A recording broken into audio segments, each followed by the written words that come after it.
पांगिरे शिवम परिवाराची गारगोटी येथील Covid care सेंटरला 10 ऑक्सिजन सिलेंडरची मदत। सध्या कोरोना विषाणूच्या दुसऱ्या लाटेचा प्रभाव अधिक तीव्रतेने सगळीकडे दिसून येत आहे। कोरोना रुग्णांची संख्या दिवसेंदिवस वाढते आहे। आपले कोरोना योद्धे डॉक्टर, परिचारिका जीवाची बाजी लावून या रुग्णांचे प्राण वाचवत आहेत। पण रुग्णवाढीचा वेग व संख्या अधिक असल्याने दवाखान्यात रुग्णांना मिळणाऱ्या सोयी सुविधा अपुऱ्या पडत आहेत। किंबहुना सध्या ठिकठिकाणी ऑक्सिजनचा तुटवडा भासत आहे।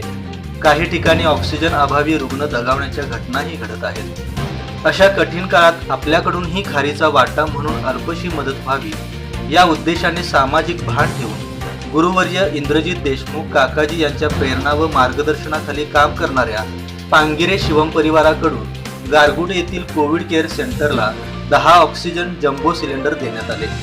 डॉक्टर संभाजी जगताप यांचे या कार्यात मोलाचे मार्गदर्शन व योगदान लाभले। तसेच श्री सचिन दुधाळे यांनी महत्त्वाचे सहकार्य केले। शिवम परिवारातील श्री अनिल सुतार, विनायक इंगळे, नामदेव भाटले, एकनाथ मोठे यांनी या उपक्रमास मदत केली। यावेळी शिवम परिवाराचे अध्यक्ष श्री नामदेव पाटील, कोविड सेंटरचे प्रमुख डॉक्टर मिलिंद कदम साहेब, कृष्णा रहाटवड तसेच संजय गुरव, शिवम साधक सुनील लाड, प्रवीण आराध्ये उपस्थित होते।